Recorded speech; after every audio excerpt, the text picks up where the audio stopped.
Hi my dear friends, ഞാൻ നിങ്ങൾക്ക് പുതിയ ഡൈനോസോറിൻ്റെ പേര് പറയാൻ പോവുകയാണ്. ട്രൈസെറാടോപ്സ്.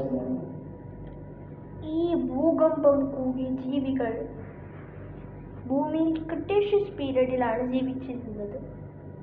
30 feet ലോങ്ങും ഹെർബിവോറസുമായ ഈ ജീവികൾക്ക് കൊമ്പുകളാണ് അവരുടെ രക്ഷകൾക്ക് ഉപയോഗിക്കാറ്. ഇവകളുടെ ശത്രുക്കളായി വരുന്നത് കാർണിവോറസ്, ടൈറാനോസോറസ്, ആലോസോറസ്, ജൈഗാന്റോസോറസ്, വെലോസിറാപ്റ്റർ എന്നിവയാണ് ഇവരുടെയൊക്കെ എനിമീസ് ആയിട്ട് വരുന്നത്. പക്ഷേ അവരെയൊക്കെ പറയണമെങ്കിൽ കുറച്ച് എൻ്റെ എക്സാം ഒക്കെ കഴിഞ്ഞിട്ട് നിങ്ങൾക്ക് പറയാൻ പറ്റത്തുള്ളൂ ഫ്രണ്ട്സ്. അപ്പോൾ നിങ്ങൾ വിഷമിക്കണ്ട, ഞാനത് നിങ്ങൾക്ക് ഫ്രീ കിട്ടുമ്പോൾ അയച്ചു തരാം.